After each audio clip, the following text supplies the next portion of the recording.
हमारे जीवन में बहुत सी घटनाएं ऐसी होती हैं जिनको अगर हम ध्यान से देखते हैं और उस घटना में रस ले लेते हैं तो उन्हें हम ताउम्र नहीं भूलते। और अगर हम उस पर ध्यान नहीं देते और उसे इग्नोर कर देते हैं तो वह हम भूल जाते हैं। ऐसी ही एक घटना है मेरे जीवन की। कुछ वर्षों पहले जब हमारा पुश्तैनी घर विश्वनाथ कॉरिडोर को बनाने के लिए ले लिया गया था, उसके बाद हम एक अ, बड़े फ्लैट में रेंट पर रहने के लिए आए थे। वह बिल्डिंग बहुत बड़ी थी, उसमें 46 फ्लैट थे कम से कम। काफी बड़े भी थे और कुछ छोटे भी थे। 2-3 साल हम लोग उस बिल्डिंग में रहे। इसके बाद इस बीच में हम लोग अपना एक नया घर देख लिया और शिफ्ट कर रहे थे हम।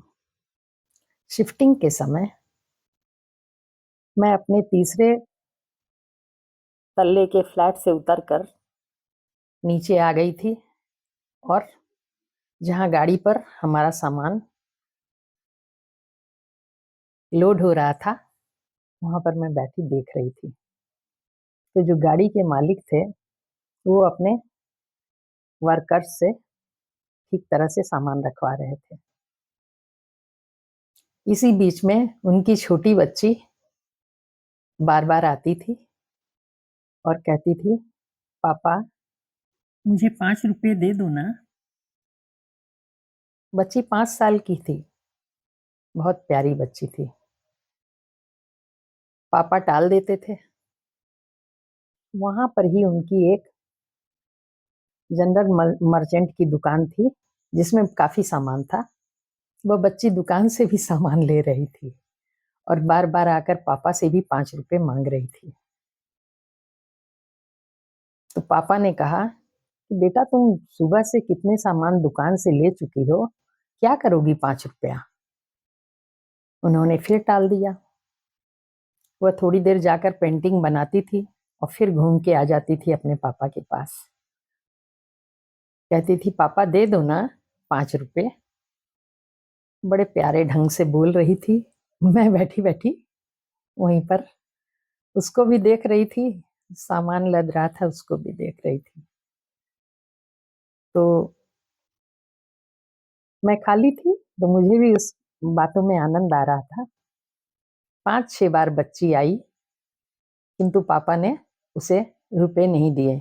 बेटा कितने सामान ले चुकी, अब रुपए क्या करोगी। इतने में ही मैंने देखा कि अब बच्ची आई और बोली, पापा दे दो ना 5 रुपये। फिर पापा ने जब नहीं दिया तो उसने इस अंदाज से कहा कि मैं देखती रह गई, पापा अब मुझे लाडो मत कहना, फिर लाडो मत कहना मुझे।